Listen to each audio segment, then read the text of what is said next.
almost 25 years ago. For those of you that can remember, Ronald Reagan was our president at that time. And there was an organization called Hands Across America. Some of you may be old enough to remember that, because there was a song that went with it. There was an idea that if everybody just kind of got together and held hands, and we could do things. And it's kind of interesting, from that idea, some of the religious leaders in the western part of Union County had said, you know what, we should be able to get together and do something about this homelessness situation. And if you also recall, at that time, it was the first time that we started becoming aware of HIV/AIDS, which at the time was considered a death sentence. So these ideas coalesced. And so what can we do? And so these congregations started what became the first interfaith housing network. And they would open up their synagogues and their churches, and they would allow people to stay there for a week or 2 weeks, what have you.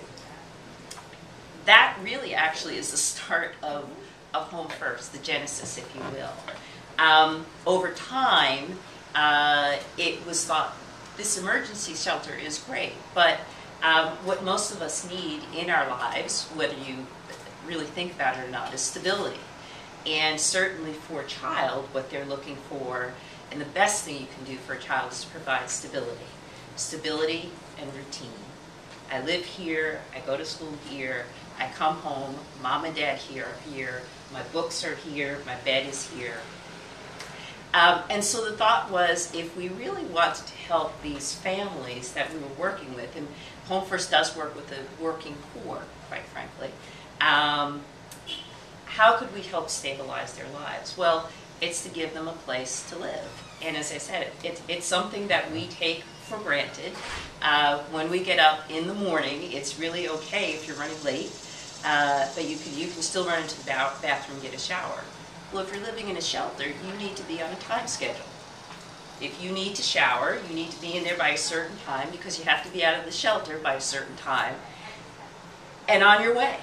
And for children, they may be able to go to the school where they had been going to school previously.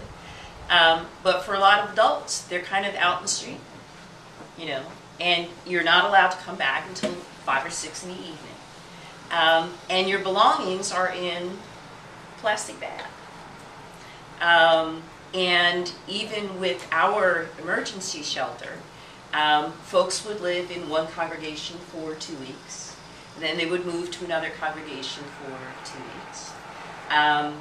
And I'm sure you can imagine how the best of us might crumble under those circumstances, because it's a heavy load. And it's a particularly heavy load if you have a child with you, because your child is looking to you to stabilize their life, as they should. So that's really how HomeFirst came about.